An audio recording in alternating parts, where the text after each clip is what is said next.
கோவை தெற்கு தொகுதியை பொறுத்த வரைக்கும் கடந்த கால வரலாறு அப்படின்னு பார்த்தீங்கன்னா, இந்த தொகுதியுடைய தற்போதைய எம்எல்ஏவா யாரை பார்த்தீங்கன்னா, பாஜகவுடைய வானதி சீனிவாசன்.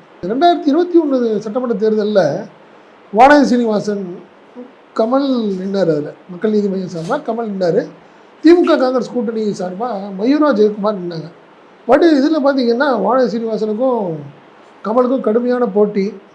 கிட்டத்தட்ட பார்த்தீங்கன்னா மொத்தம் அப்போது 1,54,765 பேர் வாக்களிச்சிருந்தாங்க. இதில் பார்த்தீங்கன்னா வானதி சீனிவாசனுக்கு 53,209, கமலஹாசனுக்கு 51,481 வாக்கும் கிடைச்சிது.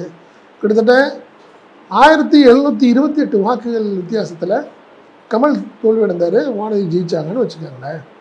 பட் அதுக்கப்புறம் அவங்க எம்எல்ஏவுடைய பர்ஃபார்மன்ஸ் எப்படி இருக்குது, எம்எல்ஏவாக எப்படி இருந்தாங்க அப்படின்னு பார்த்தீங்கன்னா, ஈஸி அப்ரோச் எல்லாத்துலேயும் பேசலாம். அதெல்லாம் தாண்டி தொகுதிக்கு பெரிய லெவலில் அவங்க ஒன்றும் பண்ணலை அப்படிங்கிற ஒரு வருத்தம் நம்ம பேசிகிட்டு இருந்தவங்க எல்லாத்துலேயுமே தெரியுது. வானதி வந்தாங்க, நல்லா பேசுவாங்க, அதெல்லாம் மாற்றம் இல்லை சார். எல்லாம் யார் பேசுனாலும் பேசுவாங்க. ஆனால் அவங்களால எந்த அளவுக்கு பண்ண முடிஞ்சிச்சு தொகுதிக்கு அப்படின்னா ஒன்றும் இல்லை.